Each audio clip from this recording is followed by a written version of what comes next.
ہم سے پہلے بھی ہم ہی تھے جب سے یہ جادو کھلا, یوں لگا اس زندگی کا ایک نیا پہلو کھلا, اور ایک زمانہ لگ گیا دریافت کرنے میں تجھے, ایک زمانہ لگ گیا دریافت کرنے میں تجھے, دھوپ بالوں میں اتر آئی تو ہم پر تو کھلا. ایک زمانہ لگ گیا دریافت کرنے میں تجھے, دھوپ بالوں میں اتر آئی تو ہم پر تو کھلا. اور مجروح صاحب آپ کی نظر شعر کے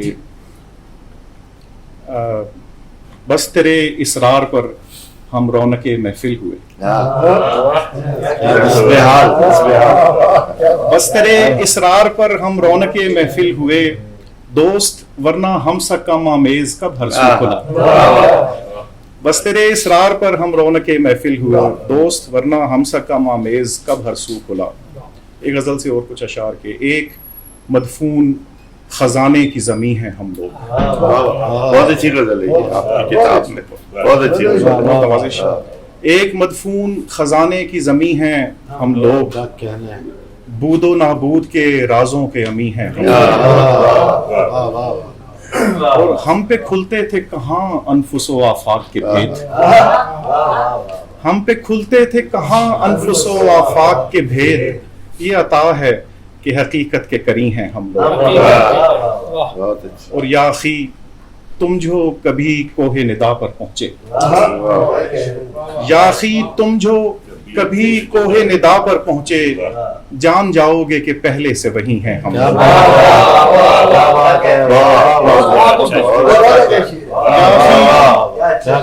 یا اخی تم جو کبھی کوہ ندا پر پہنچے, جان جاؤ گے کہ پہلے سے وہی ہیں ہم لوگ. اور دل جہاں پیڑ کے کٹنے پہ بھی بھر آتا ہے, دل جہاں پیڑ کے کٹنے پہ بھی بھر آتا ہے, اسی احساس کی دنیا کے مکی ہیں ہم لوگ.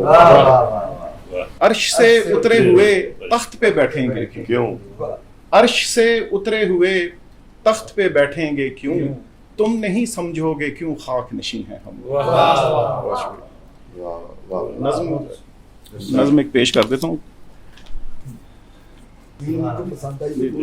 نہیں یہ کیفیت تھی ایسی بہت, اس کا پورا ایک مرحلے ایسے عید الاضحیٰ عید الاضحیٰ تھی تو ایک مسجد میں بیٹھے بیٹھے کیفیت میں یہ کچھ عطا ہوئی, کچھ اشعار تو بعد میں نظم کی صورت اختیار کر گئے. مدینے کی عید, نماز عید ادا کی جو آج مسجد میں, حضور آپ کی یادوں نے مجھ کو گھیر لیا. سبحان اللہ. نماز عید ادا کی جو آج مسجد میں, حضور آپ کی یادوں نے مجھ کو گھیر لیا. حضور آپ کے اصحاب یاد آئے مجھے, حضور آپ کے ممبر کو میں نے یاد کیا. پوری تاریخ.